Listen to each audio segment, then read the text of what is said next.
Hola, mi nombre es Fiorella Ferroni y soy diseñadora e ilustradora especializada en collage. Me dedico a crear trabajos para diferentes medios, como La Silla Vacía, revistas como El Malpensante, empresas como Avianca y proyectos editoriales como el diccionario Azar. Mi obra recibió premios en el Festival Internacional de la Imagen en México y en la Bienal Iberoamericana de Diseño en Madrid. Me inspira pensar que el mundo, al igual que mi trabajo, es un collage en donde todo lo que habita se sobrepone. La mayoría de imágenes que utilizo vienen de libros, revistas o enciclopedias antiguas. Busco crear con ellas una obra contemporánea de toque vintage.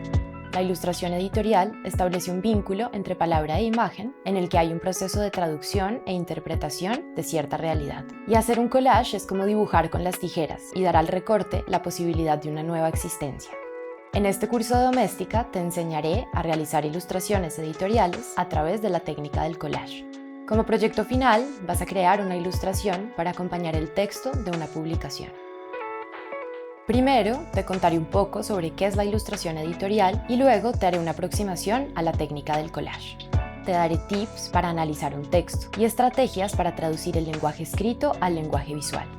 Aprenderás el proceso de búsqueda y selección del material y veremos las diferencias entre bocetar en collage y en dibujo. Empezaremos el proyecto en Photoshop y luego aplicaremos el color a la ilustración. Haremos los retoques finales y veremos cómo exportar el archivo dependiendo del medio de publicación. Al terminar este curso sabrás cómo extraer los conceptos principales del texto y traducirlos a una ilustración. Para componer conmigo te servirá tener algunos conocimientos básicos en Photoshop.